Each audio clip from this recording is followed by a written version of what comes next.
एक शब्द गठित करिपारिबो ओ अक्षर मध्य चिन्हि पारिबो। तो आमे आसंतु जानिबा ओ आउ ढ को जोड़िले बोढ़,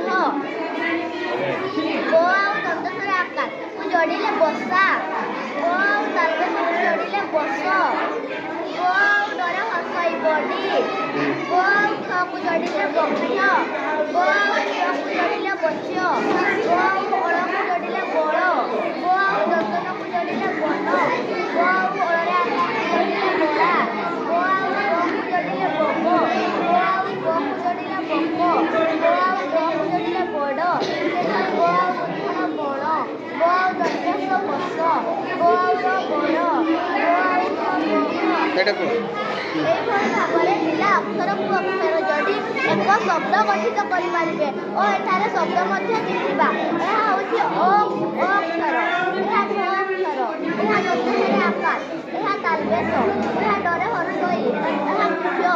ଏଇଭଳି ଆମେ ଅକ୍ଷରକୁ ମଧ୍ୟ ଚିହ୍ନିପାରିବା ଓ ଅକ୍ଷରକୁ ଅକ୍ଷର ଯୋଡ଼ି ଏକ ଶବ୍ଦ ଗଠିତ କରିପାରିବା। ଧନ୍ୟବାଦ।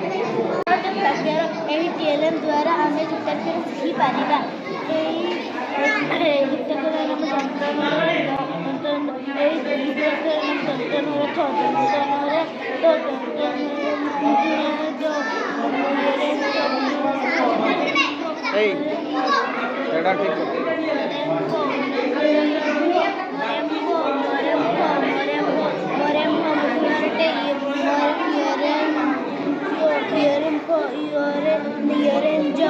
ଏହି TLM ର ନାମ ହେଉଛି ଭାଷା ଡିକୋଡିଂ TLM। ଏହି TLM ସାହାଯ୍ୟରେ ଆମେ ଅକ୍ଷର ଯୋଡ଼ି ଶବ୍ଦ ପାଇପାରିବା।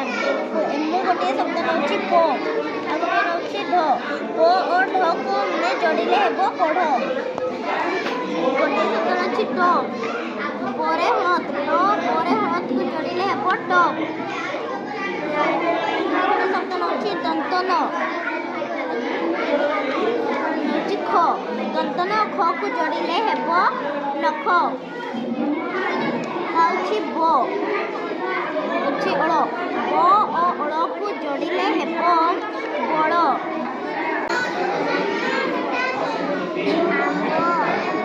এটা କ'ଣ?